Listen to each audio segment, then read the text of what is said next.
Hotspot নন্দীগ্রামে ভোটারদের মারধর, ভয় দেখানো থেকে বলপ্রয়োগে অভিযুক্ত সিআরপিএফ।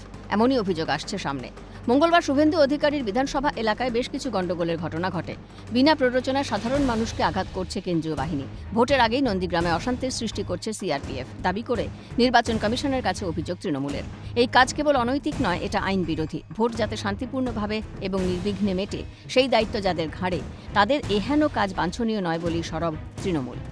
কমিশনকে লেখা চিঠিতে তৃণমূলের দাবি, বিজেপির কথায় কাজ করছে সিআরপিএফ। কেন্দ্রীয় বাহিনীকে রাজনৈতিক স্বার্থে ব্যবহার করছে পদ্ম শিবির। সিআরপিএফ কেন্দ্রীয় স্বরাষ্ট্র মন্ত্রকের অধীনস্থ। কমিশনকে লেখা চিঠিতে তৃণমূল লিখেছে, ২১০ নন্দীগ্রাম বিধানসভা কেন্দ্রের বাসিন্দাদের ওপর মাত্রাতিরিক্ত অপরাধমূলক বলপ্রয়োগ, ভীতি প্রদর্শন এবং মারধর করার অভিযোগ উঠেছে সিআরপিএফের বিরুদ্ধে। নন্দীগ্রামের ঘটনার প্রেক্ষিতে কমিশনের কাছে তৃণমূলের আর্জি, সিআরপিএফকে শোকজ করা হোক, অভিযুক্ত জওয়ানদের সাসপেন্ড করা হোক এবং নিশ্চিত করা হোক এমন ঘটনা যাতে আর না ঘটে। কমিশনের সক্রিয়তা নিয়ে প্রশ্ন তুলে তোপ দাগেন কুণাল ঘোষ। শুধু কেন্দ্রীয় বাহিনীকে ব্যবহারই নয়, পর্যবেক্ষকরাও পক্ষপাতদুষ্ট।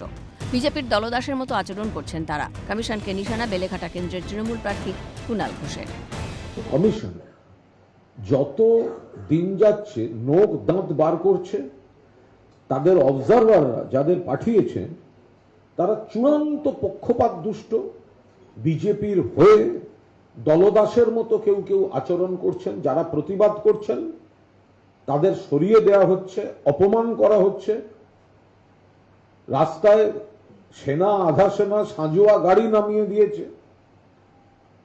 ট্যাঙ্কটা নামানো বাকি আছে, আর কলকাতার আকাশে যুদ্ধ বিমান ওড়ানোটা বাকি আছে। তা আমরা ওয়েলকাম করছি ইলেকশন কমিশনকে। একটু ট্যাঙ্কটাও দেখিয়ে দিন, একটু যুদ্ধ বিমানটাও দেখিয়ে দিন। ভোটে আপনাদের হারানোর পর আমাদের আনন্দটা আরেকটু বেশি হবে, বাংলার আনন্দটা আরেকটু বেশি হবে।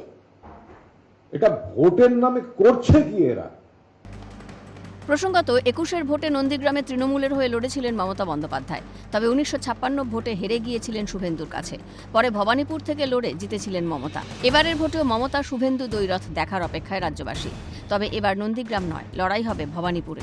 ওই কেন্দ্র বিজেপির প্রার্থী শুভেন্দু। তৃণমূলের টিকিটে লড়ছেন মুখ্যমন্ত্রী মমতা বন্দ্যোপাধ্যায়। নন্দীগ্রামের প্রেক্ষিতে তৃণমূলের করা অভিযোগ নিয়ে কমিশন এখন কী পদক্ষেপ নেয় সেটাই দেখার। অভিরূপা হাজরার রিপোর্ট, ক্যালকাটা নিউজ।